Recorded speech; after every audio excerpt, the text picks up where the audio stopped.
How dare you! You insolent woman! Look at what you have done to my cape! The autumn rain had turned the Cambridge road into a ribbon of treacherous mud, and Emma Elliot was already 2 hours behind schedule. Her wedding dress, carefully wrapped in oilcloth and tucked under one arm, grew heavier with each hurried step. In her other hand, she clutched a basket containing the last of her mother's silver, meant to pay the village seamstress for final alterations. The dress had to be perfect.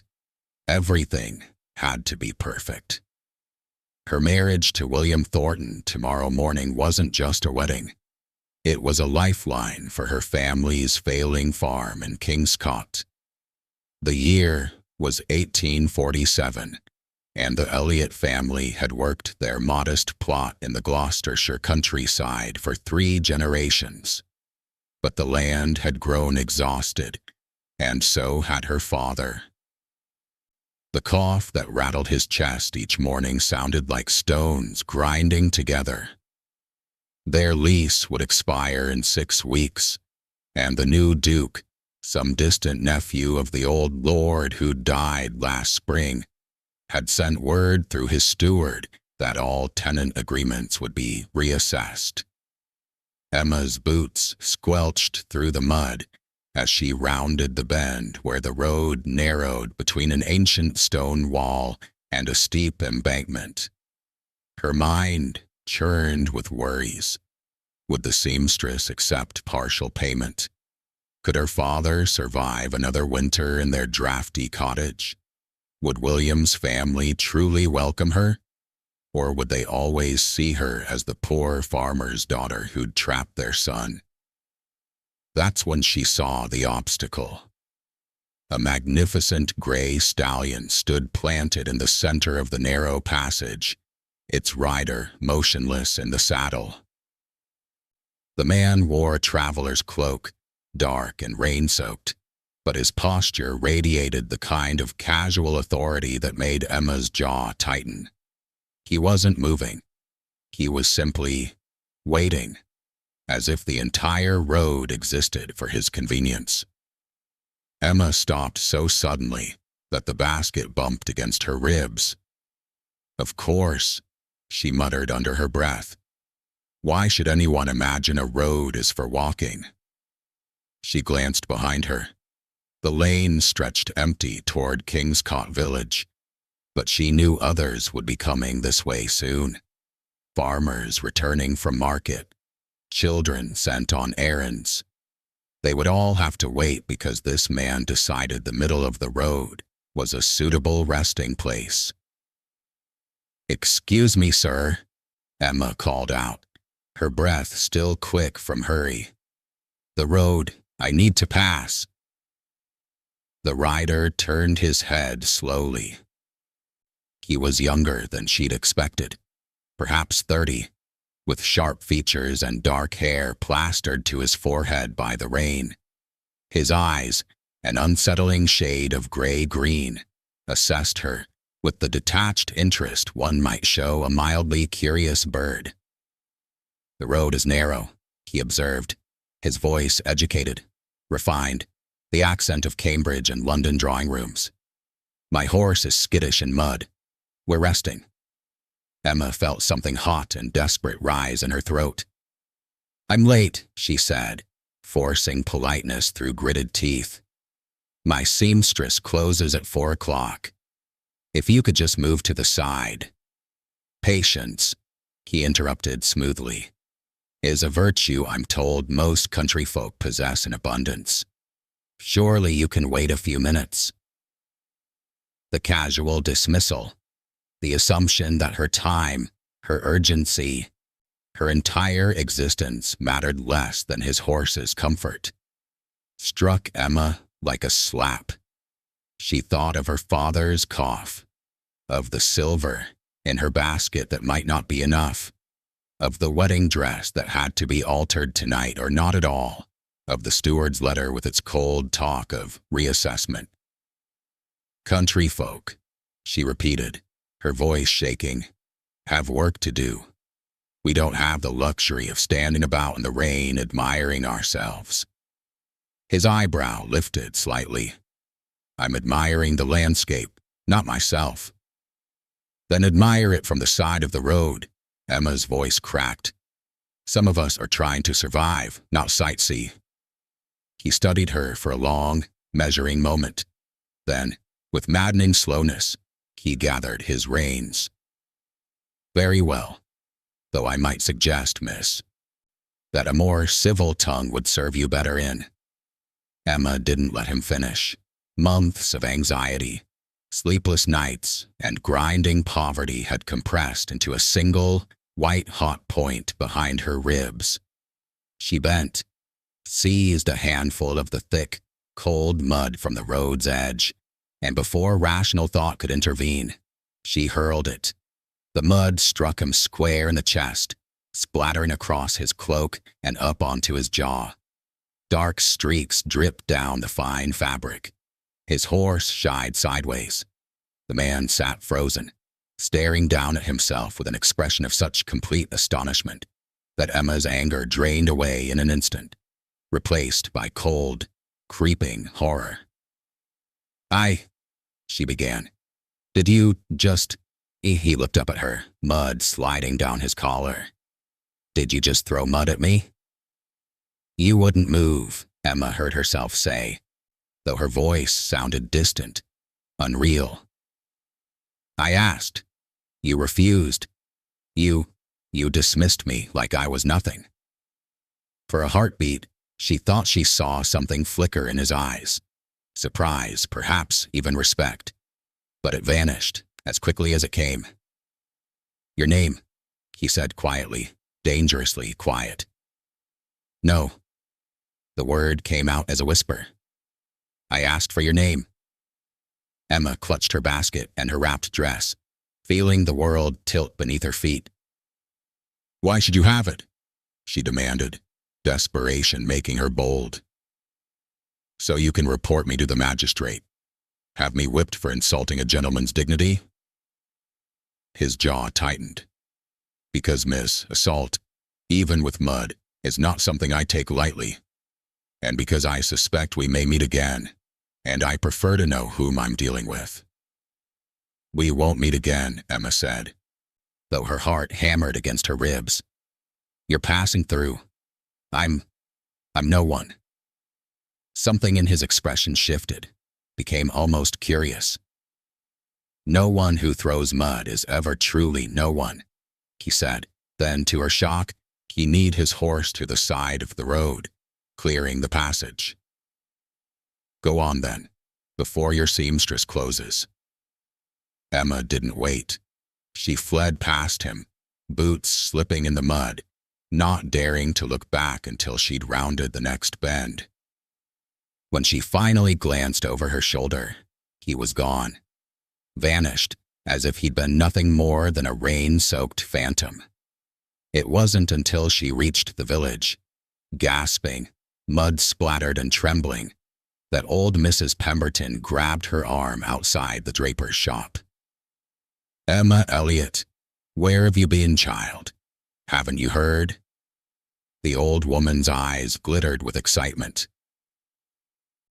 The new Duke of Kingscott arrived in Cambridge this morning. He's touring the estate tomorrow before the Harvest Festival. They say he's young and handsome. And, oh my dear, they say he's ruthless about collecting rents and enforcing leases. Your father must be beside himself. Emma's blood turned to ice. The Duke? Yes, Sean Coleman, that's his name. Word is he made his fortune in Edinburgh and Yorkshire, buying up failing estates and... Mrs. Pemberton peered at her. Emma, you've gone pale as milk. Are you unwell? But Emma wasn't listening. Her mind had gone blank except for one terrible, repeating thought. The man on the road, the gray-green eyes, the expensive horse, the accent that spoke of Cambridge and London drawing rooms. The man she'd just assaulted with mud. The man who owned every inch of land her family lived on. The man who, with one stroke of his pen, could destroy her father's life. Emma stumbled away from Mrs. Pemberton, her wedding dress suddenly feeling like a shroud, the basket of silver weighing 1,000 pounds. Tomorrow she would marry William Thornton and move to his family's farm in Nottingham. Tomorrow she would leave Kingscote behind forever. Tomorrow, but first, she had to survive tonight. She had to get through the harvest festival. She had to pray that the Duke of Kingscote, Sean Coleman, hadn't seen her face clearly enough to identify her. And she had to hope that when he made his decisions about which tenants stayed and which were cast out, he wouldn't remember the muddy-faced girl on the Cambridge Road who'd treated him like an obstacle instead of a lord. As thunder rumbled overhead and the rain began to fall in earnest, Emma Elliot clutched her wedding dress and ran toward home, mud splashing up her skirts, her future suddenly as uncertain and treacherous as the road beneath her feet. The cottage door swung open before Emma could touch the latch. Her mother stood framed in the doorway, flour dusting her apron, worry creasing her brow. "Emma, thank heavens. I was beginning to think you'd fallen into a ditch." Catherine Elliot reached for the oilcloth bundle, her hands gentle despite their urgency. "Did Mrs. Henderson agree to the alterations? Will she have it ready by morning?" Emma forced her trembling hands to release the dress. "Yes, Mama. She'll bring it at dawn." "And the payment?" Her mother's voice dropped to a whisper, though they stood alone in the small entryway. Emma lifted the basket, now lighter by half. "She accepted what we had. Said the rest could wait until after. Until after we've left," Emma thought. "Until after I'm safely married and away, and you can pretend the debt doesn't exist because I'm no longer your responsibility." "Good, good." Her mother bustled toward the kitchen, already moving on to the next worry. "Your father's been restless all afternoon. The Duke's steward rode through earlier, posting notices about tomorrow's assessments. Robbers convinced himself will be turned out by week's end." Emma's chest tightened. She hung her damp cloak on the peg by the door, buying herself a moment to school her features. When she turned, she found her father sitting at the rough wooden table, a piece of paper spread before him, his calloused fingers tracing the words he'd read a dozen times already. "Papa," Emma said softly, crossing to kiss his weathered cheek. "You'll worry yourself into your grave." Robert Elliot looked up at her with eyes that had once been as blue as summer sky, but now seemed faded, like fabric left too long in the sun. "Better the grave than the workhouse, girl." His attempt at humor fell flat. He coughed, that terrible, rattling sound that kept Emma awake at night. "The Duke arrives tomorrow, Sean Coleman. They say he made his fortune buying failing estates and squeezing every last penny from the tenants before selling the land to the highest bidder." Emma's stomach turned to stone. Surely that's just gossip. Gossip springs from truth, like weeds from soil. Her father tapped the notice. 3 generations we've worked this land, Emma. 3 generations, and tomorrow, some stranger who's never set foot on it will decide if we're worthy to stay. Then we'll show him we're worthy, Emma said, surprised by the steadiness in her voice when everything inside her was screaming. You're the best tenant he could ask for. The land may be tired, but it's well tended. He'll see that. If he even looks, she thought. If he doesn't see you first, and remember the mud dripping down his cloak, Her mother set a bowl of thin soup before her. "Eat, darling. You'll need your strength for tomorrow. Your wedding day should be joyful, not haunted by worries over leases and landlords." Emma stared into the soup. Wedding day. Tomorrow morning, she would stand beside William Thornton in the village church and speak vows that would bind her life to his. It had all been arranged 6 months ago, when William's mother, old Mrs. Al Thornton, who'd known Emma since childhood, suggested the match on her deathbed. "My William needs a sensible wife," she'd said, gripping Emma's hand with surprising strength. "Not some simpering city girl who'll faint at the sight of a chicken. You're strong, Emma. You'll make him happy." Emma had wanted to ask, "But will he make me happy?" Instead, she'd nodded and accepted when William formally proposed a week later. He was handsome in a comfortable way, with kind eyes and capable hands. His family's farm in Nottingham was prosperous, large enough that Emma's lack of dowry didn't matter. It was a good match, a sensible match, a loveless match. But love was a luxury for people who didn't lie awake at night counting coins and praying their fathers would survive another winter. Love was for people who didn't know what it meant to watch their mother water down soup until it was little more than flavored steam. "Emma?" Her father's voice pulled her back to the present. "You've barely touched your food." "I'm not very hungry." The lie tasted bitter. She was starving, but the thought of eating while her stomach churned with panic seemed impossible. After supper, Emma retreated to the tiny room she shared with her sister Lily. The 14-year-old was already curled on her narrow bed, a book propped on her knees, one of the precious volumes the vicar lent her, knowing Lily devoured stories like other girls devoured sweets.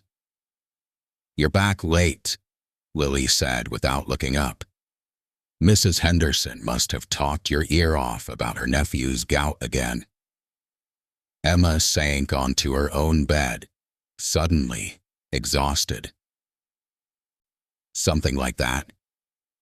Now Lily did look up, her dark eyes, so like their father's had once been, sharp with concern. "You're lying. You've got that look you get when you're trying to protect us from something unpleasant." "I don't have a look."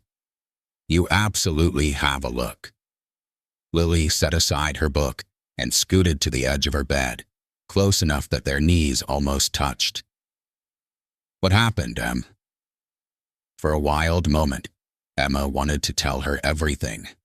The man on the road, the mud, the terrible revelation that had sent her world spinning off its axis.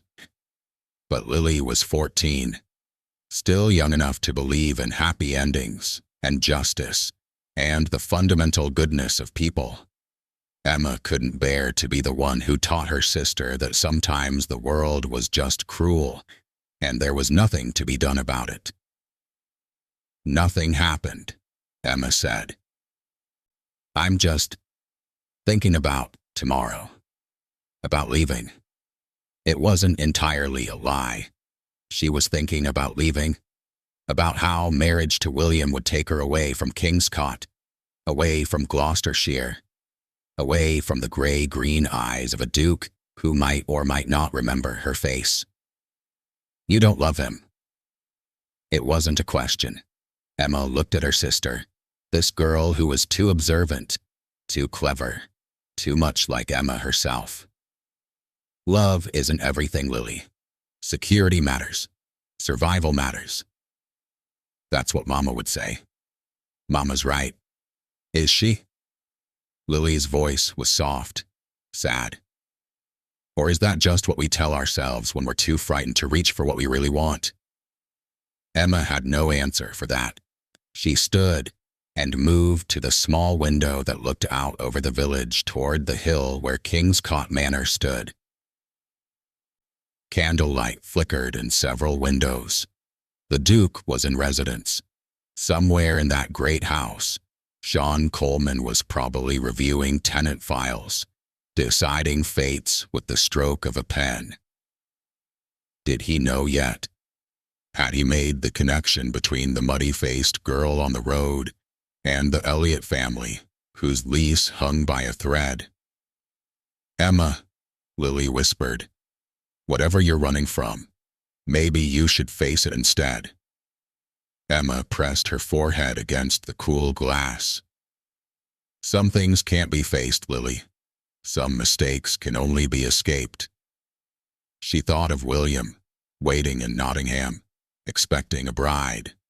She thought of her parents, clinging to their farm with bleeding fingers. She thought of a Duke with mud on his cloak and a question in his eyes. Your name, tomorrow she would marry William Thornton. Tomorrow, she would leave this place and never look back.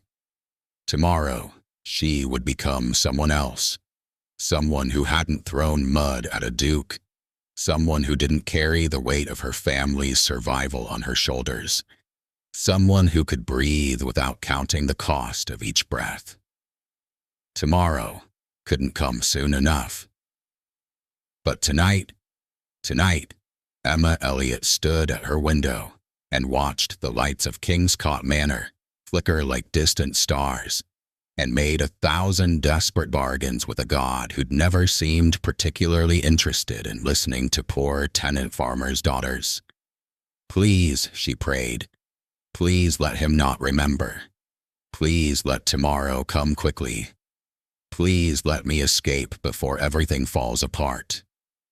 Outside, the rain had stopped. The moon emerged from behind tattered clouds, painting the muddy road silver. And somewhere on that hill, in that great house, full of candles and power and terrible possibility, the Duke of Kingscote sat awake, thinking about a girl who'd thrown mud at him and refused to give her name. But Emma didn't know that yet. She only knew that she had to run, and marriage was the fastest road away from ruin. Before we continue with Emma's story, I have a small request. If you're enjoying this period romance, would you take just a moment to like this video and subscribe to the channel? Your support helps me bring you more stories like this one. Now, let's see what happens when Emma comes face to face with the Duke again. Morning arrived too quickly and too slowly at once. Emma woke before dawn, her sister's soft breathing the only sound in the gray light.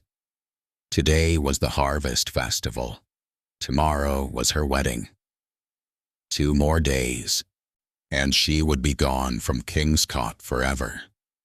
She only had to survive until then. The Elliott family dressed in their Sunday best, which meant their least patched clothing and their cleanest boots. Robert Elliott's hands shook as he fastened his collar, and Catherine had to help him twice. Emma watched her father struggle with the simple task and felt something crack inside her chest. "I'm sure it will be fine, Papa," she said, though the words felt hollow. "Of course it will," her mother added brightly, too brightly. "The Duke will see what good tenants we are. 3 generations, Robert. That must count for something." 3 generations, Emma thought, watching her father's trembling fingers. 3 generations that could end today because I threw mud at the man who owns everything we have. The walk to Kingscote Manor felt like a funeral procession. Other tenant families joined them on the road. The Carters with their 5 children, old Mr. Hawthorne who'd worked the South Fields for 40 years, the Prices who'd just had their first child. All of them wore the same expression. Hope stretched thin over fear. The manor grounds had been transformed. Long tables groaned under the weight of food, more food than Emma had seen in months. Roasted chickens, fresh bread, wheels of cheese, apples piled high in wooden bowls. Her stomach clenched with hunger and resentment in equal measure. This abundance, casually displayed when her mother had been watering down soup for weeks. "Stay close," her father murmured as they joined the crowd gathering on the lawn. "Don't draw attention." Emma nodded, pulling her shawl tighter around her shoulders. She positioned herself between her parents, with Lily pressed close on her other side. Perhaps if she made herself small enough, invisible enough, the Duke would never notice her at all. The crowd grew larger. Nearly every tenant family in Kingscott had come. They milled about nervously, eyeing the food, but not yet daring to touch it. Children ran between the adults' legs, not yet infected by their parents' anxiety. Emma envied them, their ignorance. Then a hush fell over the gathering. The Duke of Kingscott emerged from the manor house. Even at a distance, Emma recognized him instantly. He wore different clothes, a dark coat that fit him perfectly, buckskin breeches, boots that gleamed in the morning sun. His dark hair was no longer rain-plastered, but carefully brushed. He looked every inch what he was: wealth, power, authority made flesh. Sean Coleman descended the stone steps with the easy confidence of a man who knew the world would rearrange itself to accommodate him. Behind him came a thin man carrying a leather folio. The steward, Emma assumed. Mr. Graves, her father had called him. "Good morning," the Duke said, his voice carrying across the lawn. That voice, Emma remembered it from yesterday. Educated, refined, utterly certain of its own importance. "Thank you all for coming." As if they'd had a choice. "I know you're concerned about the future," he continued, moving through the crowd. His gray-green eyes swept over the assembled tenants with an assessing gaze that made Emma's skin prickle. "My uncle ran this estate for 40 years. Some of his arrangements were generous. Others were negligent. I intend to review every lease, every agreement, and determine what serves the estate best going forward." Emma felt her father stiffen beside her.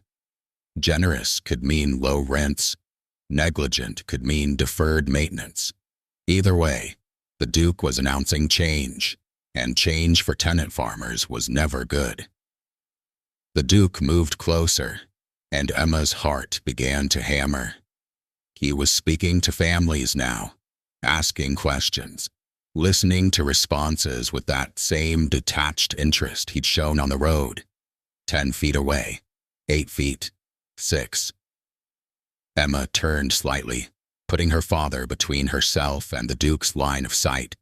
She kept her eyes fixed on the ground, on her boots, on anything but that face. "Mr. Hawthorne," the Duke was saying nearby, 40 years on the South Fields. Your knowledge of the land must be considerable." "Yes, Your Grace." The old man's voice quavered. "I know every stone, every furrow." "Good. I want to speak with you about drainage improvements." The Duke moved on, closer. Emma could hear his footsteps now, the soft crunch of gravel under expensive boots. "And you are?" He was speaking to someone just behind them. "Carter, Your Grace. James Carter. This is my wife, Anne, and our children." 5 children. A full household. Was that approval or concern in his tone? Emma couldn't tell. "We'll discuss your lease Tuesday next." Tuesday. Emma would be in Nottingham by Tuesday, safely married and far away from this place, from this man, from the consequences of her recklessness. The footsteps moved again. Emma felt her mother's hand slip into hers, squeezing tight. "Mr. Elliot, I presume?" Her father's voice, rough with nerves. "Yes." "Your Grace, Robert Elliot. This is my wife, Catherine, and my daughters, Emma and Lily." "Don't look up," Emma told herself. "Don't look up. Don't look up. Don't." Miss Elliot. She had no choice. Slowly, her heart, a trapped bird beating against her ribs, Emma raised her eyes. Sean Coleman stood 3 feet away, looking directly at her. For a moment, just a moment, something flickered across his face. Recognition, surprise, amusement. Then it was gone, replaced by polite neutrality. "Your Grace," Emma managed, dropping into a curtsy that her shaking legs barely supported. His gaze held hers for 3 heartbeats. 4, 5. Emma felt stripped bare, as if he could see straight through to every desperate thought, every whispered prayer for escape. Then he turned back to her father. "3 generations on your plot, I'm told." "Yes, Your Grace. My grandfather cleared the North Field himself." "Commendable." The Duke's tone was unreadable. "I'll want to see it. Mr. Graves, when is the Elliot appointment?" The steward consulted his folio. "Tomorrow morning, Your Grace. 10 o'clock. Emma's world tilted. Tomorrow, 10 o'clock. Her wedding was at 10 o'clock. "Tomorrow?" Her father's voice cracked. "Your Grace, if I might request a different time. My daughter is to be married tomorrow morning." "Married?" The Duke's eyes returned to Emma, and this time there was definitely something there. Sharp interest, perhaps calculation. "I see. Congratulations, Miss Elliot." The words should have been kind. Instead, they landed like stones. "Perhaps," her father pressed desperately, "we could meet in the afternoon, after the ceremony." The Duke appeared to consider this. The silence stretched out, thin and terrible. Finally, he shook his head. "I'm afraid my schedule is quite fixed. The appointments have been carefully arranged. 10 o'clock tomorrow for the Elliot assessment." He turned to the assembled crowd, raising his voice. "Mr. Graves will be posting the complete schedule. Each family will have 30 minutes to present their case for lease renewal. I suggest you come prepared with records of yields, rent payments, and any improvements you've made to the property. 30 minutes. 30 minutes to justify 3 generations of back-breaking work.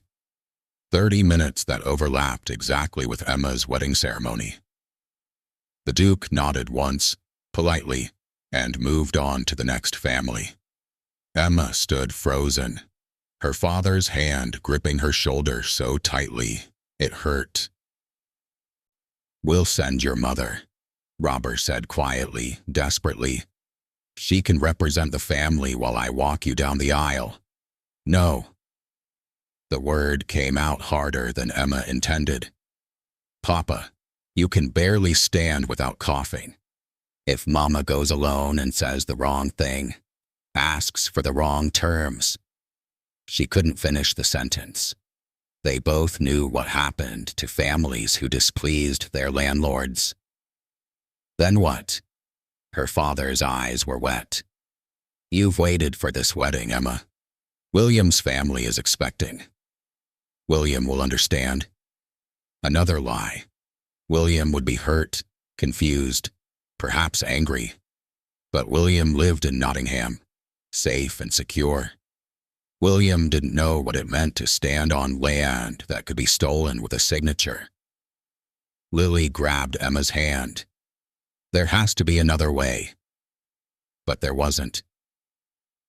Emma could see the impossible choice spreading before her like a chasm. Her wedding or her family's survival. Her escape or their security. Her future or theirs. And somewhere across the lawn, The Duke of Kingscott spoke with another tenant family, his voice calm and measured, as if he hadn't just torn Emma's carefully constructed plans to shreds with a simple scheduling conflict. Unless, the thought struck Emma like lightning. Unless it wasn't a conflict at all. Unless he knew exactly what he was doing. She remembered his eyes on her face, that flicker of recognition, the way he'd said married, with just a hint of something that might have been satisfaction. He remembered. He knew who she was. And this impossible choice was his revenge for a handful of mud on a rainy road. Emma's hands clenched into fists at her sides as rage and terror warred inside her chest. Tomorrow at 10 o'clock, she would have to choose. And the Duke of Kingscott had made certain that whatever she chose, she would lose something precious. The harvest festival continued around her, people laughing nervously, children finally daring to reach for the food. But Emma heard none of it. She stood in the middle of the crowd and felt utterly, completely alone, trapped between two futures, and certain that either path would break her. William Thornton arrived at the Elliott cottage just as the sun began its descent toward the horizon. Emma watched him from the window, tall and solid, his brown hair slightly disordered from the ride, his face pleasant in that unremarkable way that made him easy to overlook in a crowd. Safe, comfortable. Exactly what a sensible marriage should look like. Nothing like gray-green eyes and sharp features, and a voice that could cut through excuses like a blade through silk. Emma pushed the thought away and went to meet her future husband. They walked together along the lane, far enough from the cottage that her parents couldn't hear, but close enough that propriety was maintained. The autumn air had turned crisp, carrying the scent of wood smoke and dying leaves. In another life, Emma might have found it romantic. "My mother tells me there was trouble at the festival today," William said, his hands clasped behind his back. "Something about the Duke's appointments, conflicting with our wedding time." "Yes." Emma kept her eyes on the rutted road. "He's scheduled to meet with my father tomorrow morning. 10 o'clock. The same time as our ceremony. The same time." William was quiet for a moment. "Your father could go alone, or your mother could represent the family. My father can barely stand without coughing, and my mother—" Emma stopped walking, turning to face him. She owed him honesty, at least this much. "William, my mother is a good woman, but she's terrified. If she goes alone and the Duke asks difficult questions about yields, or improvements, or future plans, she'll panic. She'll say the wrong thing, agree to terms we can't meet, or worse, she'll beg. And begging offends landlords," William finished quietly. "It does." He studied her face with those kind, distant eyes. "You want to go to the meeting yourself." It wasn't a question, but Emma answered anyway. "I need to go. I'm the only one who can speak for the family without falling apart. But that means missing our wedding." William's expression didn't change. No anger, no hurt, just a mild sort of acceptance that somehow made Emma feel worse than if he'd shouted. "I'm sorry," she whispered. "Don't be." He resumed walking, slower now. "Emma, I should tell you something. I know about your family's situation. The lease, the Duke's reputation, your father's illness. My mother told me before she died." Emma's chest tightened. "You knew? All this time?" "I knew." William stopped beneath an old oak tree, its branches already half bare. "My mother was very fond of you. You were kind to her when she was ill, brought her flowers, read to her when her eyes grew too weak. She wanted to help your family, but your father's pride wouldn't allow charity. So she arranged a marriage instead, Emma said, understanding blooming like a cold flower. A marriage that would give us security without the shame of accepting help. Yes. William met her gaze directly. I want you to understand something, Emma. I agreed to this marriage knowing exactly what it was. A practical arrangement that benefits both families. My farm is prosperous. We don't need your dowry. But I do need a capable wife who can manage a household, who understands hard work, who won't faint at the sight of a butchered pig. Despite everything, Emma almost smiled. I've butchered my share of pigs. I know you have. His tone was gentle. You're sensible, Emma. Strong. Those are qualities I value far more than other things. Other things. Like passion. Like love. Like the breathless wanting that poets wrote about and sensible people pretended didn't matter. You don't love me, Emma said. It wasn't an accusation, just a statement of fact. No, William agreed. I don't, and I don't believe you love me either. The relief that washed over Emma was almost painful. I don't. I'm sorry, I wish. Don't wish. He held up a hand. I prefer honesty to pretty lies. The truth is, Emma, I loved someone once, 3 years ago, a merchant's daughter from York. His voice went softer, distant. My parents forbade it, said she was beneath our station, that her family's money was too new, too tainted by trade. I was young enough to think love conquered all. What happened? Her family moved to London. She married a banker's son. I stayed here and learned that love doesn't conquer anything. It just makes you foolish and weak and vulnerable. He picked up a fallen leaf, turning it over in his fingers. When my mother suggested this arrangement, I agreed because it made sense. A practical partnership between two people who understand what marriage really is.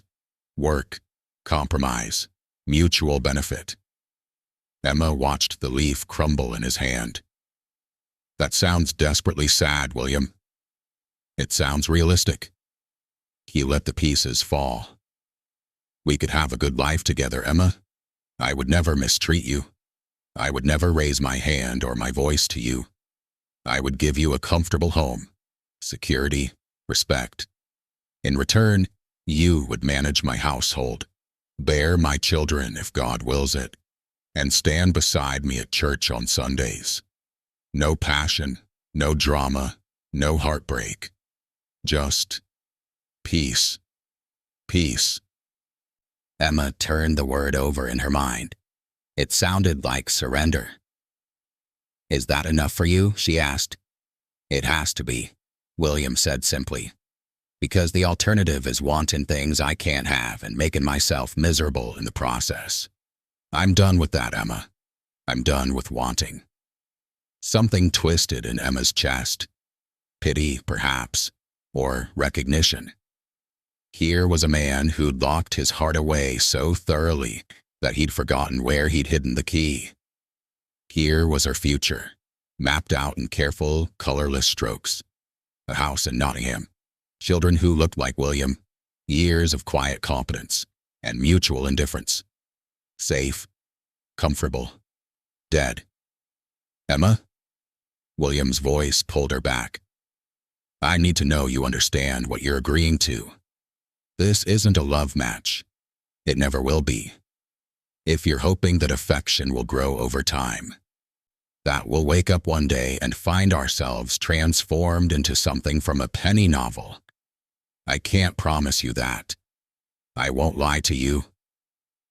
I'm not hoping for that, Emma said, though she wasn't entirely sure what she was hoping for anymore. Good. William's shoulders relaxed slightly. then we have an understanding. A partnership based on honesty and respect. That's more than most marriages have.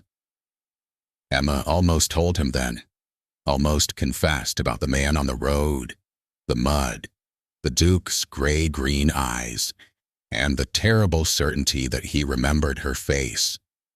Almost admitted that their wedding wasn't just an escape from poverty, but an escape from consequences she couldn't bear to face. But William's expression was so earnest, so relieved to have settled everything into neat categories, that she couldn't bring herself to disrupt his carefully ordered world. "Yes," she said instead. "We have an understanding." They walked back toward the cottage in companionable silence. The sun had nearly set, painting the sky in shades of amber and rose. Tomorrow this time, Emma should have been Mrs. William Thornton, riding away from Kingscott toward a new life. Should have been. "William," Emma said as they reached the cottage gate. "About tomorrow, the appointment with the Duke?" "Go." William's voice was firm. "Represent your family. The wedding can wait a few hours. We'll marry in the afternoon instead." Emma stared at him. "You would do that? Delay our wedding? Face questions from your family? Also, I can attend a meeting about a lease that won't even be mine once we're married?" "Emma." William took her hands in his, the first time he'd touched her beyond polite formality. His grip was warm, steady, entirely passionless. "I'm asking you to spend your life managing my household, bearing my children, standing beside me in public while knowing I can never give you my whole heart. The least I can do is give you this. One morning to protect the people you love." Tears pricked Emma's eyes. This man, this kind, damaged, emotionally distant man, was offering her grace she didn't deserve. And all she could think was that his hands felt wrong. His presence felt wrong. Everything about this careful arrangement felt like a door closing on some possibility she hadn't even known existed. "Thank you," she whispered. "Don't thank me yet." William released her hands. "After you've lived with me for 10 years and realized you've married a man who can't even remember his wife's favorite flower, you might feel differently." "What if I told you my favorite flower now?" Emma asked. "Would you remember it?" William considered this seriously. "Probably not, but I would write it down." Despite everything, the impossible choice ahead, the Duke's calculated revenge, the future closing in like a trap. Emma laughed. It wasn't a happy sound, but it was genuine. "Roses," she said. "My favorite is roses." "Roses." William nodded. "I'll write that down." He bid her good night and rode away, leaving Emma standing in the gathering darkness. Above her, stars began to appear one by one. In the cottage, lamplight glowed warm and golden. Inside, her family waited, her father with his failing lungs, her mother with her watered-down hope, her sister with her too perceptive eyes. Tomorrow morning, Emma would face the Duke of Kingscott. Tomorrow afternoon, if all went well, she would marry William Thornton and leave this place forever. But tonight, standing beneath the emerging stars, Emma felt the weight of every choice pressing down on her shoulders and wondered if there was any path forward that wouldn't cost her something irreplaceable. Inside the cottage, her mother called her name. Emma took one last breath of the cooling air, straightened her spine, and went inside to pretend that everything would be fine. She was getting very good at pretending. Sean Coleman sat in the study at Kingscott Manor, surrounded by ghosts. Not literal ones. He was too practical a man for that. but the spectral presence of his uncle's legacy nevertheless filled the room. The dark wood paneling, the heavy curtains, the mahogany desk scarred by decades of decisions that had shaped lives and broken them. Every lease, every agreement, every calculated extraction of profit from people who had nowhere else to go. Sean pushed the stack of tenant files aside and stood, moving to the window that overlooked the estate. Candlelight reflected his face in the glass. 31 years old, hard-featured, the sort of face that made men nervous and women wary. He'd cultivated that look deliberately. In business, fear was often more useful than affection. But tonight, staring out at the darkening landscape, he felt the weight of it, pressing down on him like a physical thing. It hadn't always been this way. There had been a time, before Edinburgh, before Yorkshire, before he'd learned that sentiment was a luxury that could bankrupt you, when Sean Coleman had believed in fairness, in honor, in doing right by people simply because it was right. That was before his father's estate had collapsed under the weight of unpaid rents and tenant families who'd taken advantage of his generosity until there was nothing left to take. Before Sean had watched his father die of a broken heart, the family name in ruins, creditors circling like carrion birds. He'd been 23 then, young enough to be destroyed by it, old enough to learn from it. So he'd gone north to Edinburgh with nothing but his education and a burning determination never to be that vulnerable again. He'd bought his first failing estate at 25, a small property in Yorkshire where the previous owner had let sentiment trump sense until the land was worthless and the tenants comfortable in their arrears. Sean had changed that, cut the unprofitable families, consolidated the holdings, raised the rents to market rates, and sold it within 3 years for twice what he'd paid. Then he'd done it again, and again, building a reputation, building a fortune, building walls around anything that might resemble feeling. Ruthless, they called him in Edinburgh. Cold-blooded, they said in Yorkshire. Sean had let them. Better to be feared than pitied. Better to be called cruel than weak. But the truth he told no one, was more complicated. Yes, he'd removed families from land they couldn't pay for. But he'd also ensured they had references, connections to other positions, enough money to resettle. Yes, he'd raised rents. But he'd also modernized drainage systems, repaired cottages his predecessors had let crumble, invested in improvements that increased yields and made the work less brutal. He wasn't kind. Kindness was what had destroyed his father. But he tried, in his own careful way, to be just, which made the situation with Emma Elliott particularly interesting. Sean returned to his desk and pulled the Elliott file from the stack. Robert Elliott, 56 years old, 3 generations on the North Field. Rent payments irregular, but never abandoned entirely. Modest yields, declining in recent years due to soil exhaustion and the tenants' failing health. And 1 daughter, Emma, 22 years old, set to marry William Thornton of Nottingham tomorrow morning at 10 o'clock, the same time as the Elliott family's lease appointment. Sean traced the name with his finger. Emma Elliott, the girl on the Cambridge Road with fire in her eyes and mud on her hands. The girl who'd looked at him, at a duke, at her landlord, at the man who could destroy her family with a word, and refused to give her name. He'd known who she was within an hour of returning to the manor. Mr. Graves had mentioned the Elliott daughter's upcoming wedding in his briefing. Sean had put the pieces together easily enough. The wedding dress wrapped in oilcloth, the desperate hurry, the silver basket meant for the seamstress, the mud on his chest. He should have been angry. Men in his position didn't tolerate that sort of insolence.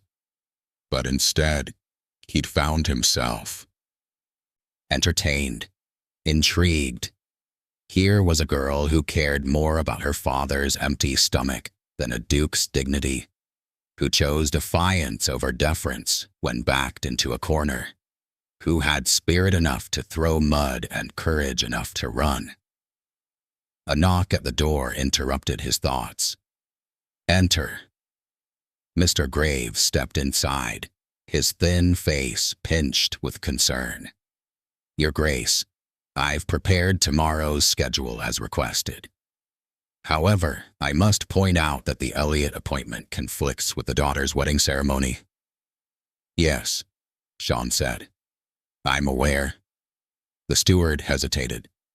It would be simple enough to reschedule them for the afternoon.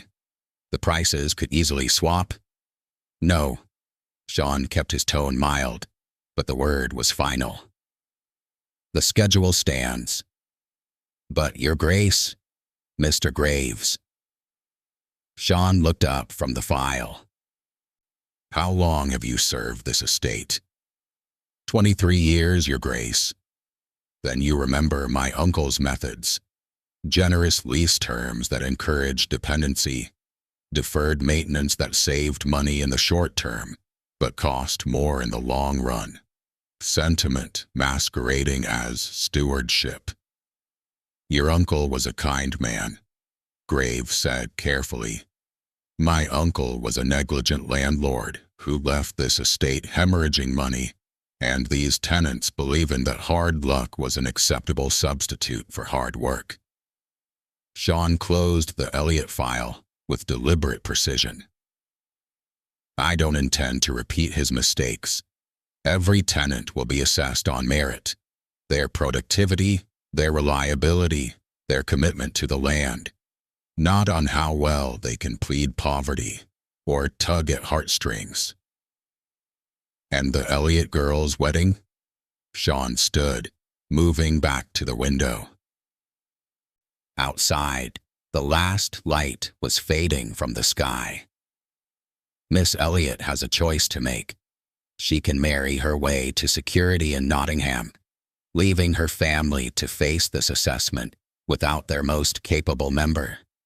Or she can stay and fight for the land 3 generations of Elliotts have worked. That seems rather cruel, Your Grace. It's clarifying.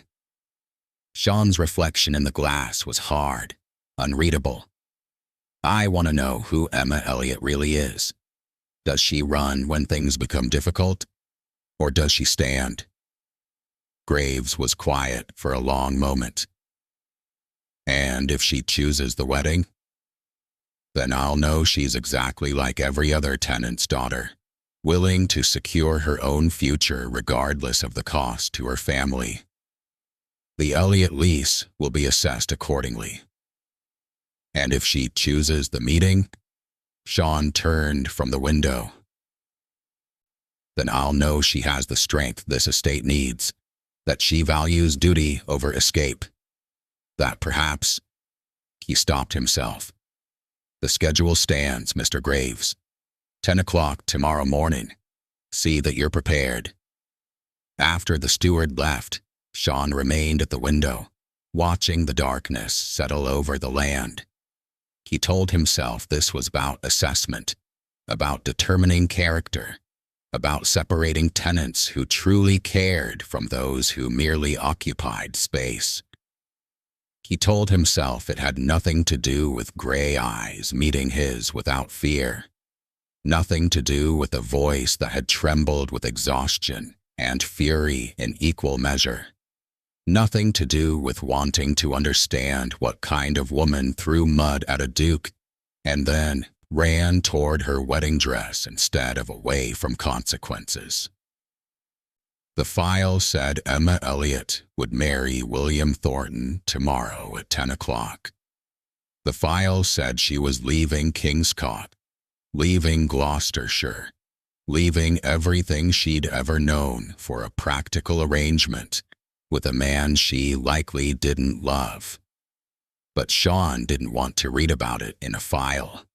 He wanted to see it for himself, wanted to understand the girl who disrupted his carefully ordered world with one impulsive act and then vanished before he could even learn her name.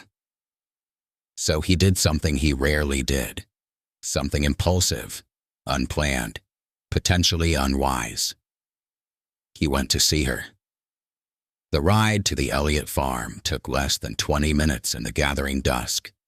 Sean stayed at the edge of the property, hidden by the old oak tree that marked the boundary line.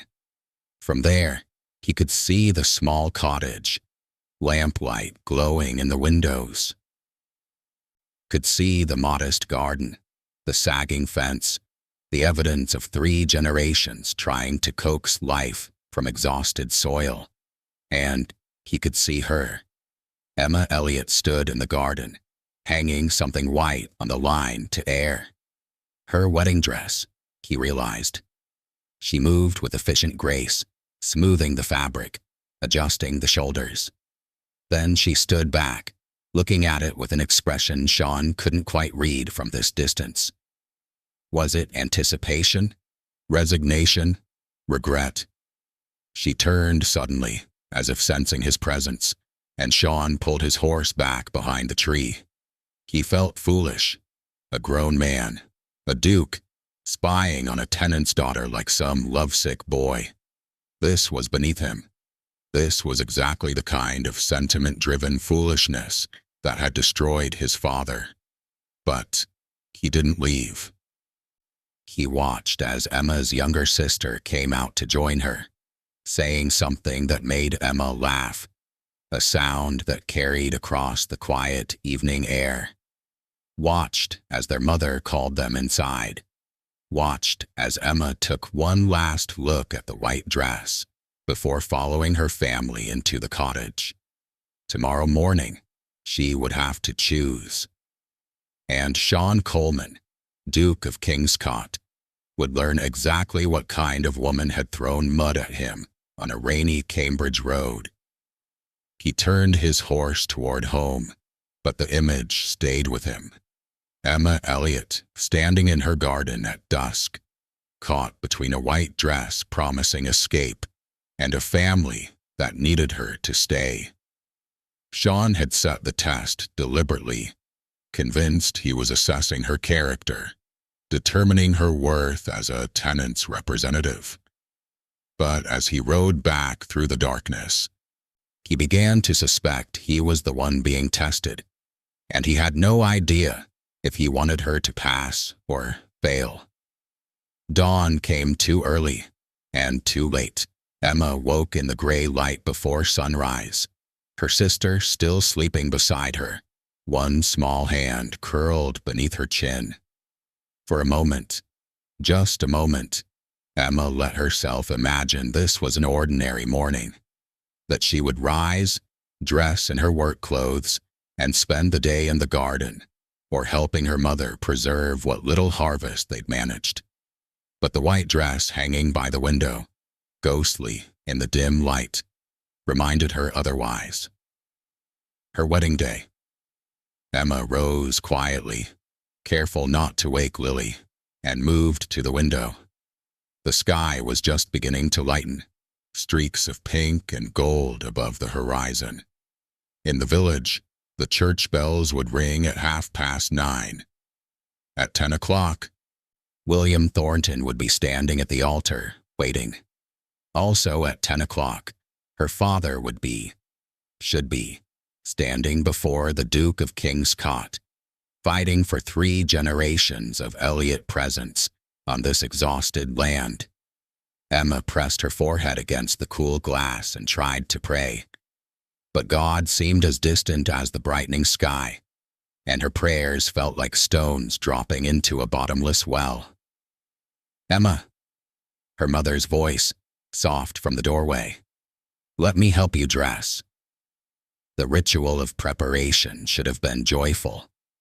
Catherine Elliott had been planning this morning for months, talking about orange blossoms and white ribbons, about how lovely Emma would look, how proud her father would be walking her down the aisle.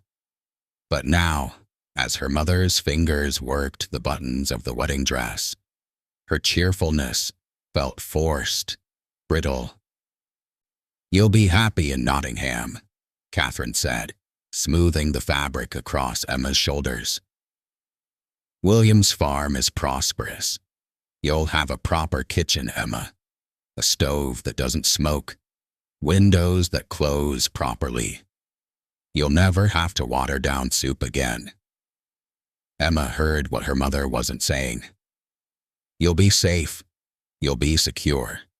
You'll escape everything we couldn't give you, Mama. And the Thorntons are good people.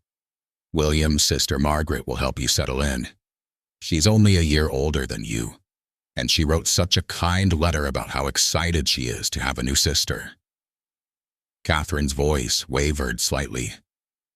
"You'll have a family there, Emma. A real chance at a good life." "I have a family here," Emma said quietly. Her mother's hands stilled. For a moment, neither of them moved. Then Catherine resumed fastening the buttons, her fingers trembling now. "Yes," she whispered, "you do, and we'll miss you every single day." A knock at the door interrupted them. Emma's father entered, moving slowly, one hand braced against the doorframe. In the morning light, he looked older than his 56 years, his face gray, his breathing labored even from the short walk across the cottage. "Emma." His voice was rough with emotion, and something else, phlegm, exhaustion, the weight of trying to breathe through damaged lungs. "You look beautiful." "Papa, you shouldn't be up." "Hush." He held out his hand, something small glinting in his palm. "This was your grandmother's. My mother wore it on her wedding day, and her mother before her. I want you to have it." Emma looked down at the ring, a simple gold band with a tiny garnet stone, worn smooth by generations of Elliott women. It was the last valuable thing her family owned, the last piece of their history that hadn't been sold or traded or lost to time and poverty. "Papa, no. You should keep this. If the Duke takes our land, a ring won't save us." Robert pressed it into her hand, closing her fingers around it. "But you, Emma, you have a chance at something better. Take it. Build a life. Have children and tell them about the Elliots who worked this land when it was still good, before it got tired, before we got tired." He began to cough then, deep, racking spasms that doubled him over.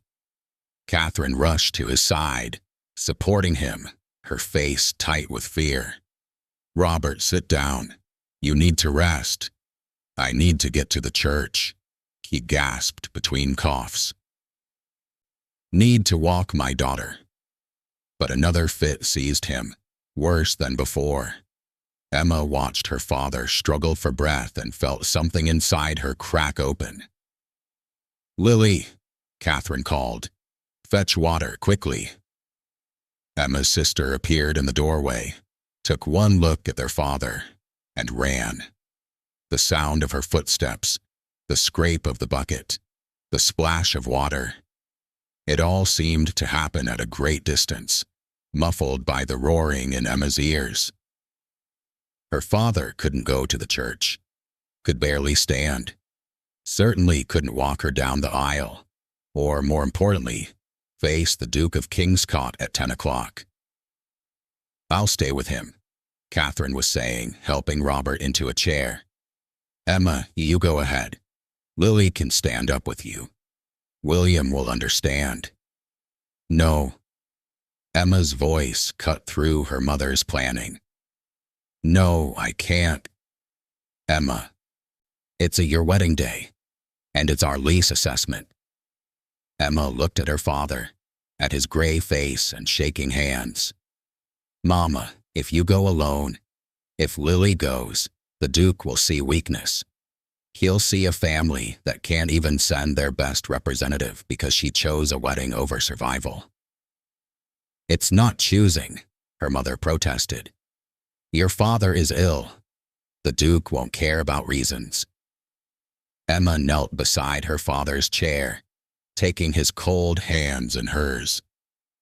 Papa, listen to me. I can go to the manor. I know every detail of our lease, every yield, every improvement you've made. I can speak for us. I can fight for us. Your wedding, he whispered, can wait. The words felt like falling, like jumping off a cliff into darkness. William said we could marry in the afternoon, but if I don't go to this meeting, if I let Mama face the Duke alone or don't show up at all, Papa, we could lose everything. Tears tracked down Robert's weathered face. I wanted better for you, Emma. Wanted you free of this land, this worry. I know. Emma kissed his hands. But I'm not free yet, and I won't be free if I leave you to face this alone and spend the rest of my life knowing I ran when you needed me most. In the distance, the church bells began to ring. 9:30. 30 minutes until William would be standing at the altar. 30 minutes until the Duke would be sitting in his study, reviewing the Elliot file, waiting to see who would appear, if anyone appeared at all. Emma stood, still wearing her wedding dress, and made her decision. Lily, saddle Bessie, the fastest you can. Emma, no, her mother started. Mama, I have to. Emma grabbed her shawl, threw it over the white dress. I have to do this. For Papa. For all of us. She ran outside, where Lily already had their old mare ready. Emma gathered her skirts, the beautiful white dress her mother had scrimped and saved for, and swung herself into the saddle. Tell William I'm sorry, she called to her sister. Tell him. But there was no time. The bells were still ringing. The road to Kingscote Manor stretched ahead of her, and Emma kicked Bessie into a gallop. The ride took 20 minutes through the autumn morning, the white dress billowing behind her like a flag of surrender or defiance. Emma couldn't tell which. The road was still muddy from recent rains, and by the time the manor came into view, Emma's hem was splattered brown, her carefully arranged hair coming loose from its pins. She must have looked mad, a bride fleeing toward a duke's house instead of a church, covered in mud, alone and desperate. She felt mad. Emma pulled Bessie to a halt in the manor's front courtyard and slid from the saddle. Her legs shook as they hit the ground, but she forced herself to walk steadily toward the entrance. Before she could reach it, Mr. Graves appeared in the doorway, his pinched face registering shock. Miss Elliot? What on earth? I'm here for the 10 o'clock appointment, Emma said, her voice steadier than she felt. The appointment was canceled, Graves said quickly. When we didn't receive confirmation this morning, His Grace assumed I'd chosen my wedding over my family. Emma's hands clenched in the mud-stained folds of her dress. Tell the Duke I'm here. Tell him Emma Elliot came to fight for her family's land. Miss Elliot, you're dressed for a wedding. Tell him, Emma interrupted, and now her voice carried steel beneath the desperation. Tell him the girl from the Cambridge Road is here, and this time, I'm not running away. Graves stared at her, this disheveled bride covered in mud, standing on the Duke's doorstep demanding an audience. And Emma saw the moment he realized she wouldn't be moved. "Wait here," he said finally, and disappeared inside. Emma stood in the morning sunlight, her wedding dress ruined, her hair wild, her heart hammering so hard she thought it might break through her ribs. The church bells had stopped ringing. William would be wondering where she was. Her mother would be frantic. But Emma Elliott had made her choice. She'd chosen duty over escape. Courage over comfort. Family over the future she'd carefully planned. And somewhere inside that great house, the Duke of Kingscott would learn exactly what kind of woman threw mud at strangers and showed up to lease meetings in a bridal gown. Emma lifted her chin, squared her shoulders, and waited for whatever came next. Mr. Graves returned within minutes, his expression carefully neutral. "His Grace will see you. Follow me." Emma's hands trembled as she gathered her mud-stained skirts and followed the steward through the manor's entrance. She'd never been inside Kingscott Manor before. Tenant farmers didn't receive invitations to cross these thresholds. The hallway stretched before her, all dark wood paneling and portraits of stern-faced men who'd owned this land for generations. Men who'd controlled the fates of families like hers with the stroke of a pen. Now she would face another one. Graves stopped before a heavy oak door, knocked once, and pushed it open. "Miss Emma Elliott, Your Grace." Emma stepped inside. The study was smaller than she'd imagined, lined with books and maps, morning light streaming through tall windows that overlooked the estate. And there, standing beside the desk with his back to her, was Sean Coleman, Duke of Kingscott. He turned slowly. For a moment, neither of them spoke. Emma watched his gray-green eyes take in the sight of her, the white wedding dress now splattered with mud, her hair falling loose from its pins, her face flushed from the hard ride, her chest heaving with exertion and fury and fear, all tangled together. "You came," he said quietly. "I wondered if you would." The calm certainty in his voice ignited something explosive in Emma's chest. "You wondered." Her voice shook. "You deliberately scheduled our meeting at the exact time as my wedding, forced me to choose between my family's survival and my own future. And you wondered if I would come." "Yes." He moved closer, his gaze never leaving her face. "I wanted to see what you would choose." "You wanted." Emma's breath caught. The pieces fell into place with sickening clarity. This was a test. All of it. The impossible timing, the conflict. "You did this on purpose." "I did." The admission, so casual, so unapologetic, made Emma's vision blur with rage. "How dare you? How dare you play with people's lives like this? We're not pieces on a chessboard for your entertainment." "My father is dying. My family could lose everything we've ever worked for, and you turned it into some kind of assessment," Sean finished calmly. "I needed to understand who Emma Elliott really was." "You could have asked." Emma stepped forward, her fists clenched in her ruined skirts. "You could have simply met with my family, like any decent landlord, instead of manipulating circumstances to see what I would do. Would you have told me the truth?" His voice remained maddeningly level. "If I'd asked politely whether you valued your family more than your own security, would you have been honest? Or would you have told me whatever you thought I wanted to hear?" "I would have told you to go to hell," Emma spat, and some distant part of her registered shock at her own language. but the rest of her was too angry to care. You wanted to see if I'd choose safety or family. Well, here I am.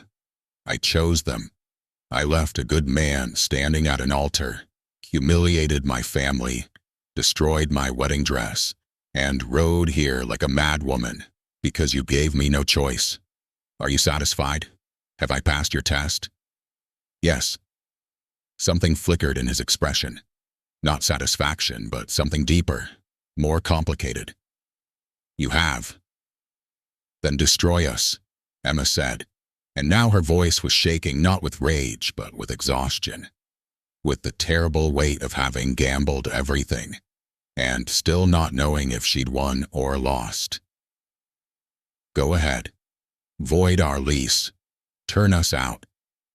But know this, Your Grace. When you do, you'll be destroying the only honest thing in your carefully ordered world. You'll be proving that all your talk of assessment and character means nothing against your need to punish a girl who had the audacity to throw mud at a duke. Sean was quiet for a long moment, studying her with those unreadable eyes. Then he walked to his desk, picked up a document, and held it out to her. Read this. Emma didn't move. What is it? Your family's lease. Read it. With shaking hands, Emma took the paper. The words swam before her eyes, legal language dense and incomprehensible. She blinked hard, forcing herself to focus, to find whatever trap he'd laid within these lines. Then she saw it. Clause 7, the predatory term that had allowed the Duke to reclaim their land at any time. The sword that had hung over her family for 12 years had been struck through. Red ink crossed it out completely. In the margin, in a bold, decisive hand, someone had written, Void, unconscionable terms. SC. Emma looked up, unable to speak. Keep reading, Sean said quietly. Her eyes dropped back to the document. More changes. The rent, reduced by a third. The lease term, extended from year to year to a full 10 years with guaranteed renewal rights. Provisions for repair costs to be shared between landlord and tenant. Protection against eviction except in cases of complete default. I don't understand, Emma whispered. Sean moved to stand beside her, not touching but close enough that she could feel the warmth of him, smell the faint scent of sandalwood and leather. My father was a kind man, he said, his voice lower now, almost gentle. Too kind. He let sentiment guide his decisions until his estate collapsed under the weight of unpaid rents and tenants who took advantage of his generosity. I watched it destroy him, Miss Elliot. Watched him die knowing he'd failed everyone who depended on him. His family, his creditors, even the tenants themselves, because in the end, there was nothing left for anyone. Emma heard the pain beneath the words, carefully controlled but present. I swore I would never make his mistakes, Sean continued. I would be rational, efficient, unmoved by sentiment. I would assess people by their actions, not their excuses. But my uncle, he went too far in the opposite direction. Predatory terms, exploitative clauses, squeezing profit from people who had nowhere else to go. He paused. I'm trying to find a middle ground. Justice without cruelty. Standards without destruction. By testing me, Emma's voice was barely audible. By understanding you. He turned to face her fully. When you threw that mud, Miss Elliot, you showed me something I rarely see. Genuine spirit. Not calculation, not performance, but real, unthinking courage, born of desperation. I wanted to know if that spirit was momentary or permanent, if you would run when things got hard, or if you would fight. So you forced me to choose, Emma said, and the tears she'd been fighting finally spilled over. You made me hurt people I care about just to satisfy your curiosity about my character. No. Sean's voice sharpened. You didn't leave a good man at the altar for a test, Emma. You left an altar for your father's life, for your family's survival. That's the difference. That's what I needed to see. Whether you were the kind of woman who would sacrifice her own security for the people she loves, or the kind who would save herself and leave them to face the consequences alone. And what did you learn? The words came out bitter, broken. That you have a heart as fierce as your spirit, he said quietly. That you value duty over comfort. That you throw mud at dukes and show up to lease meetings in wedding dresses because you refuse to let the people you love face the world alone. He reached out, hesitated, then gently wiped a tear from her cheek with his thumb. That you're exactly the kind of person this estate needs, the kind my father was too soft to cultivate, and my uncle was too hard to recognize. Emma stared at the document in her shaking hands. The lease is already changed. You'd already decided before I even walked through that door. I decided 2 days ago, Sean admitted, after I watched you hanging your wedding dress in the garden, after I saw the way you looked at it, not with joy, but with resignation. I knew then that you were marrying to escape, not to embrace. And I knew that if I gave you a reason to stay, you would. You had no right. I had every right, he interrupted. I owned this land, Emma. What I didn't have was certainty. I needed to know if my instincts about you were correct. If the girl who threw mud was also the girl who would sacrifice everything for family. Well, congratulations, Emma said bitterly, the lease crumpling slightly in her grip. Your instincts were correct. You win. The Elliott family keeps their farm, and I destroyed my engagement, humiliated myself, and proved that I'm exactly what you thought I was. A dutiful daughter who can be manipulated if you just apply the right pressure. Is that truly what you think? Sean's voice went softer, almost hurt. That I manipulated you? Didn't you? Emma looked up at him, her vision blurred with tears. You created an impossible situation specifically to see what I would do. That's the definition of manipulation, Your Grace. For the first time since she'd entered the study, Sean looked uncertain. I gave you a choice. No, Emma said. You gave me an illusion of choice. Real choice requires freedom. What you gave me was a test where every option came with a cost I couldn't afford to pay.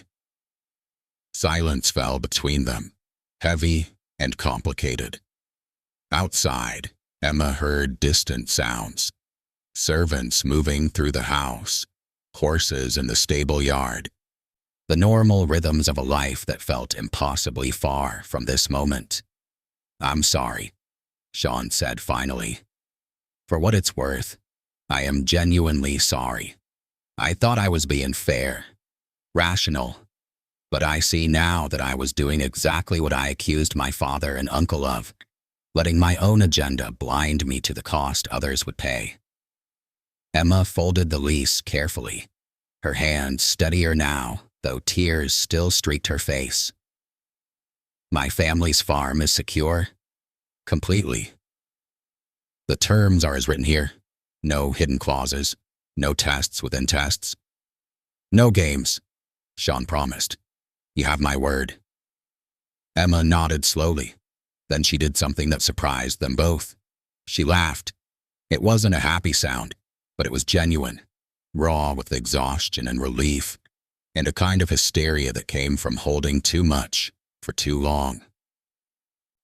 I threw mud at the Duke of Kingscott, she said, and somehow ended up with a better lease than we've had in 12 years. My mother would say that's divine intervention. My sister would say it's a fairy tale. I think it's just proof that the world is far stranger than any of us imagine. What do you say it is? Sean asked quietly. Emma met his eyes, those gray-green eyes that had haunted her dreams, and spoke the truth she'd been avoiding since the moment she'd thrown that mud. I say it's the beginning of something I don't understand and probably shouldn't want. Then, before he could respond, before she could take the words back or examine them too closely, Emma turned and walked toward the door. Miss Elliot, Emma, wait. She stopped but didn't turn around. I need to find William. I need to explain, to apologize, to see if there's anything left to salvage. And if there isn't? Emma's hand tightened on the door handle. Then I suppose I'll have to figure out who Emma Elliot is when she's not running toward a wedding or fighting for a lease, when she's just herself. She pulled the door open and left without looking back, her ruined wedding dress trailing behind her like a flag of surrender that somehow felt like victory. The ride back to the village felt longer than the ride away had been. Emma's mind churned with everything that had happened. The Duke's confession, the altered lease, the terrible certainty that she'd destroyed her engagement for a test she hadn't even known she was taking. The church stood silent when she passed, its doors closed, the yard empty. No celebration, no gathering of well-wishers, no wedding breakfast waiting. Just silence, and the flutter of autumn leaves across abandoned stone steps. Emma found William at the Fox and Crown Inn, sitting alone at a corner table with an untouched ale before him. His family, his sister, Margaret, and brother-in-law, James, hovered nearby, their expressions a mixture of concern and confusion. He looked up as Emma entered, taking in her mud-stained dress, her disheveled hair, her face still blotchy from crying. For a long moment, they simply stared at each other. Then William stood. Margaret, James, give us a moment, please. His family exchanged glances, but retreated to the far side of the room. Emma sank into the chair across from William, exhaustion suddenly overwhelming her. I'm sorry, she began. William, I'm so sorry. I know this must be. I didn't go either, he interrupted quietly. Emma's words died in her throat. What? To the church? William turned the ale glass between his hands, not meeting her eyes. I rode halfway there this morning and stopped. Just sat on my horse at the crossroads, thinking. But why? Because I watched you all week, Emma. He finally looked at her, and his expression was sad, but strangely peaceful. Watched you prepare for a wedding like you were preparing for an execution. Watched you try to convince yourself that duty and security were enough. Watched you look at your family with such fierce love and at me with such careful politeness. Emma's throat tightened. William, I realized something, he continued. When I was young and in love with that merchant's daughter, I would have ridden through fire to reach her. I would have fought my parents, risked everything, done whatever it took. And this morning, I couldn't even make myself ride the last mile to marry you. That's not the same, isn't it? He gave her a sad smile. Emma, you deserve someone who looks at you the way you looked at that road this morning when you were deciding which way to ride. Someone who makes your heart race the way facing that Duke did. I deserve the same. And neither of us deserves a marriage built on resignation and practicality and the absence of anything better. Tears slipped down Emma's cheeks, I'm still sorry. You're a good man, William. You deserve better than. I deserve honesty, he said firmly. And so do you. So here it is. I release you from our engagement. No blame, no bitterness. You made a choice this morning that took more courage than I've shown in years. And I won't trap you in a marriage we both know would slowly suffocate us. Emma couldn't speak past the lump in her throat. William reached across the table and squeezed her hand once. Brief, brotherly, final. Go home to your family, Emma. Figure out who you are when you're not running towards safety or away from danger. And when you do, he paused. When you do, I hope you find someone who makes you feel the way I once felt about that merchant's daughter, before I learned to settle. He stood, nodded to his family, and walked out of the inn, leaving Emma sitting alone in her ruined wedding dress with freedom and terror warring in her chest. The village, of course, had noticed. Mrs. Pemberton materialized as Emma stepped outside, her eyes bright with scandalized delight. Emma Elliott, is it true? Did you abandon your own wedding? I had a family matter to attend to, Emma said stiffly. Family matter. Mrs. Pemberton's tone dripped with skepticism. On your wedding day, my dear girl, the whole village is talking. They're saying you ran away, that William's family is humiliated, that you were seen riding to Kingscote Manor dressed like a bride. Then they've said enough, Emma cut in. Good day, Mrs. Pemberton. She walked past the older woman, ignoring the stares, the whispers, the scandalized gasps that followed her through the village. Let them talk. She'd given them plenty to discuss. Her family was waiting at the cottage. Her father sat at the table, still weak but upright, her mother pacing anxiously, Lily perched on the edge of her chair, like a bird ready to take flight. Emma! Catherine rushed to her daughter. What happened? William's family sent word the wedding was canceled, and we had no idea. Sit down, Mama. All of you. Emma's voice was steady despite her exhaustion. I need to tell you everything. She did. The Duke's test, the altered lease, William's decision, the freedom and uncertainty that now stretched before her. Her parents listened in stunned silence, while Lily's eyes grew wider with each revelation. When Emma finished, her father spoke first, his voice rough with emotion. You did that for us. Sacrificed your wedding, your future. I didn't sacrifice anything, Emma said. I chose. There's a difference. Robert reached for her hand, his eyes wet. I'm proud of you, girl. Prouder than I've ever been.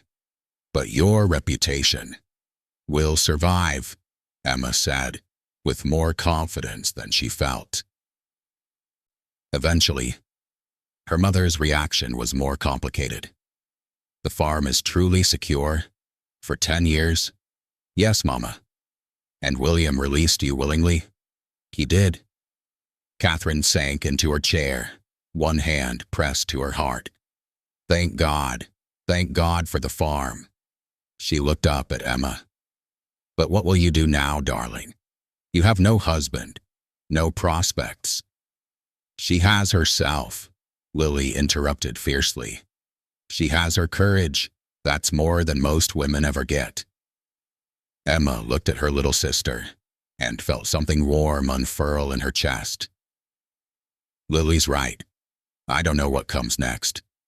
But for the first time in my life, I get to figure it out without someone else dictating the terms.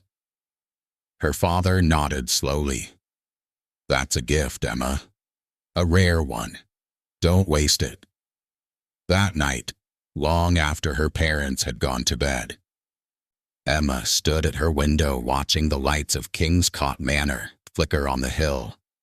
She thought of gray-green eyes and a voice that had said, "You're exactly the kind of person this estate needs." She thought of William riding away, dignified and kind even in release.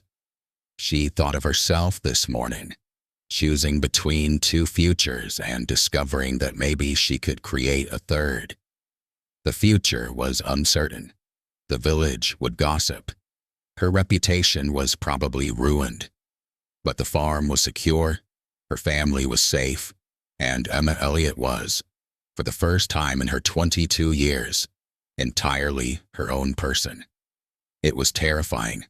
It was exhilarating. It was hers.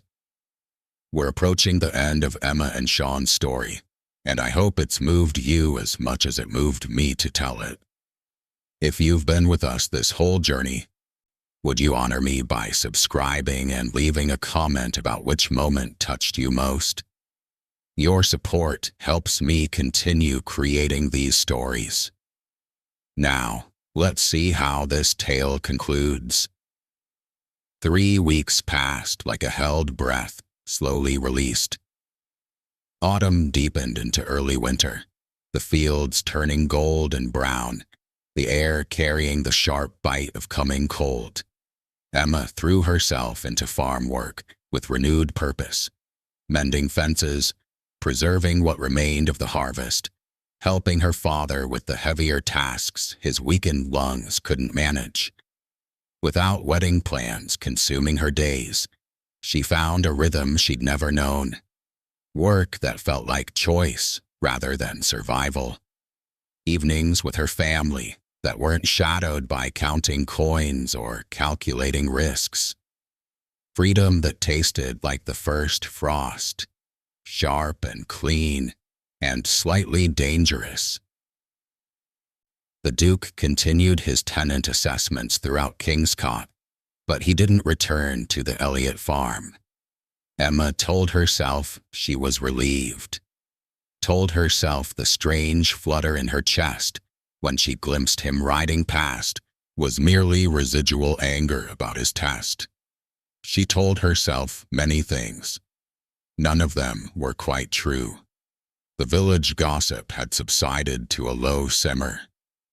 Mrs. Pemberton still pursed her lips when Emma passed, and a few of the more conservative families kept their daughters at a careful distance, but most people had moved on to fresher scandals. Emma had become that girl who chose her family over a wedding, which carried a complicated mixture of admiration and disapproval that she learned to ignore. When the announcement came about the harvest celebration at Kingscott Manor, Emma's first instinct was to stay home. But Lily wouldn't hear of it.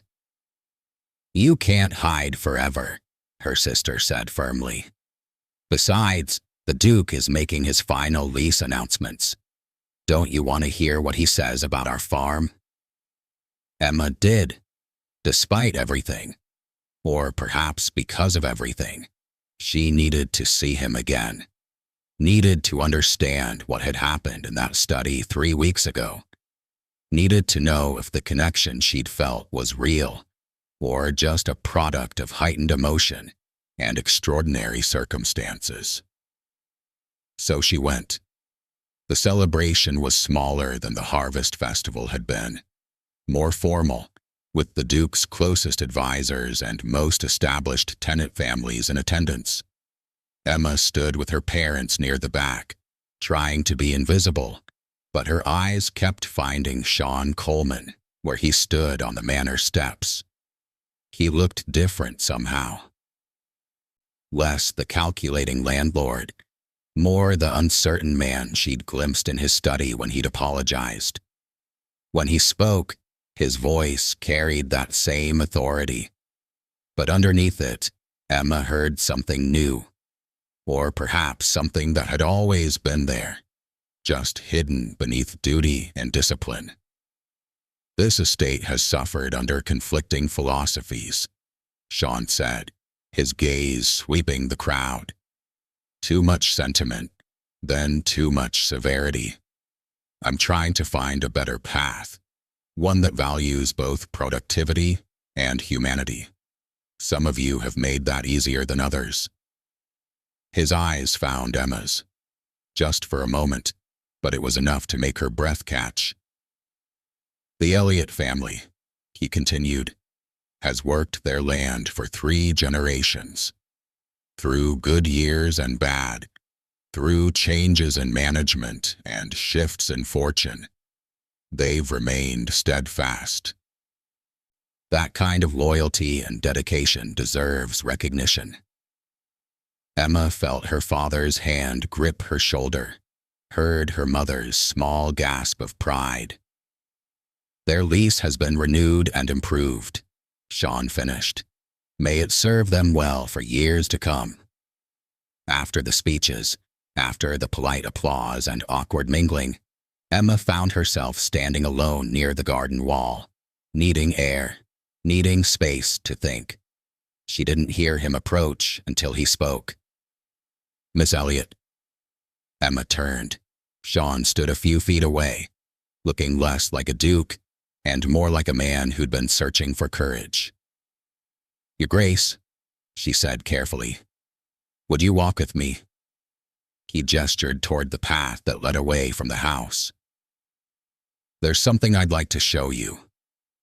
Emma knew she should refuse, knew that walking alone with him would spark fresh gossip. But she nodded anyway, and they walked in silence until they reached the Cambridge Road, the exact spot where she'd thrown mud at him nearly 2 months ago. "Here," Sean said, stopping. "This is where it started." "Where I assaulted a duke and ruined my life?" Emma asked, but there was no bitterness in it, just wry recognition. "Where you showed me that courage sometimes looks like desperation, that honesty sometimes looks like rudeness, that the most extraordinary people are the ones who refuse to pretend they're anything other than exactly who they are." He turned to face her fully. "I've been ruthless in business, Miss Elliott. I've made decisions that benefited ledgers but hurt people. I've confused strength with coldness and justice with severity. But I've never met anyone who made me want to be better." "You did that on a muddy road without even knowing my name." Emma's heart hammered against her ribs. "Why are you telling me this?" "Because I've spent 3 weeks trying to convince myself that what I felt in that study was just intrigue, just fascination with someone who dared to challenge me." He stepped closer. "But it wasn't. It isn't. Emma, you've been in my thoughts every day since you threw that mud, and every day since you walked into my study wearing a wedding dress and demanding justice. I can't stop thinking about you." "I've been angry with you," Emma said, but her voice trembled. "For the test, for the manipulation. You should be. I've spent 3 weeks trying to convince myself that's all I felt. Just anger." She met his eyes. "The truth is, I'm grateful. You gave me a choice I didn't know I needed to make. You showed me I was strong enough to choose duty over escape, and you—" She stopped, gathering courage. "You made me feel seen in a way I've never felt before." "Then let me court you properly," Sean said quietly. "No tests, no games, no manipulation. Just honest courtship between 2 people who met on a muddy road and somehow found something neither of them was looking for." Emma thought of William's words. "You deserve someone who makes your heart race." She thought of her own realization standing in that study. "The beginning of something I don't understand and probably shouldn't want." "I threw mud at you once," she said. "If I agree to this, I reserve the right to throw truth at you forever, even when it's uncomfortable." "Even when it contradicts what you want to hear?" Sean's face broke into a smile, the first real smile she'd ever seen from him. I wouldn't have it any other way. Emma smiled back, feeling something that had been tightly wound in her chest finally loosen. Then yes, Your Grace, you may court me. But I warn you, I'm not easy. I'm opinionated and stubborn, and I have very strong feelings about crop rotation. Good, Sean said. I would be bored with anything less. They stood together on the Cambridge Road as the sun set. Two people who'd met in conflict and somehow found their way to something that might, with time and honesty and courage, become love. Spring came to Kingscott in 1848 with an explosion of wildflowers and renewed hope. Emma stood in the small room behind the church, watching Lily adjust her veil. This dress was different, simpler than the one she'd worn that fateful autumn morning, but infinitely more beautiful because it represented a choice freely made. Nervous? Lily asked, grinning. Terrified, Emma admitted. What if I say the wrong thing? What if I trip? Then you'll be Emma, her sister said simply, which is exactly who he's marrying. Through the window, Emma could see the church filling with guests, tenant families and gentry side by side, the barriers between them not gone, but softened. She saw William Thornton arrive with a young woman on his arm, both of them smiling. He'd found his merchant's daughter after all, or rather, a baker's daughter from Nottingham, who made him laugh and blush in equal measure. The door opened, and her father entered, stronger now, his cough nearly gone thanks to the improvements Sean had made to their cottage. Ready, girl? Yes, Papa. This time, when Emma walked down the aisle, she felt no resignation, no fear, just joy, pure and uncomplicated. Sean stood at the altar, looking slightly nervous himself, and when their eyes met, he smiled, that real smile that was hers alone. The ceremony proceeded without incident. When the vicar asked, "Wilt thou have this man to thy wedded husband?" Emma said, "I will," with such certainty that laughter rippled through the church. The reception at Kingscott Manor was everything the first celebration should have been. Joyful, abundant, warm. At one point, Sean pulled Emma aside to a quiet corner. "I have something for you." He presented a small painting. Emma's breath caught. It showed the Cambridge Road on a rainy day. Mud puddles prominent, a gray stallion in the background. "You had it commissioned?" "So we'll never forget," Sean said softly, "that love doesn't always arrive on a clean road." Emma laughed, tears pricking her eyes. "So I'll never forget the day I assaulted my future husband. So we'll both remember that the best things often come from the most unexpected moments." Later, as evening fell, they walked hand in hand down that same Cambridge Road. Emma paused near a particularly large mud puddle and bent down with exaggerated intent. Sean laughed and pulled her away. "Once was enough, I think." "Are you certain?" Emma teased. "I'm your wife now. Shouldn't I be allowed some latitude?" "My wife," Sean repeated, and the wonder in his voice made Emma's heart swell. "My fierce, mudslinging, truth-throwing wife." "Your wife who will keep you honest," Emma corrected, "who will remind you when power needs to be tempered with mercy, who will never let you forget that ledgers measure profit, but people measure lives." "I know," Sean said, and pulled her close. "That's why I love you." They kissed there on the Cambridge Road as the sun set over Kingscott. A duke and a farmer's daughter, a man who'd learned justice and a woman who'd learned courage. Two people whose lives had been changed forever by one impulsive act on a muddy autumn morning. And in the village, in the cottages and fields, in the manor house and the tenant farms, life went on, a little fairer, a little more kind, a little more honest than it had been before. Because sometimes, just sometimes, throwing mud at the wrong person turns out to be exactly the right thing to do.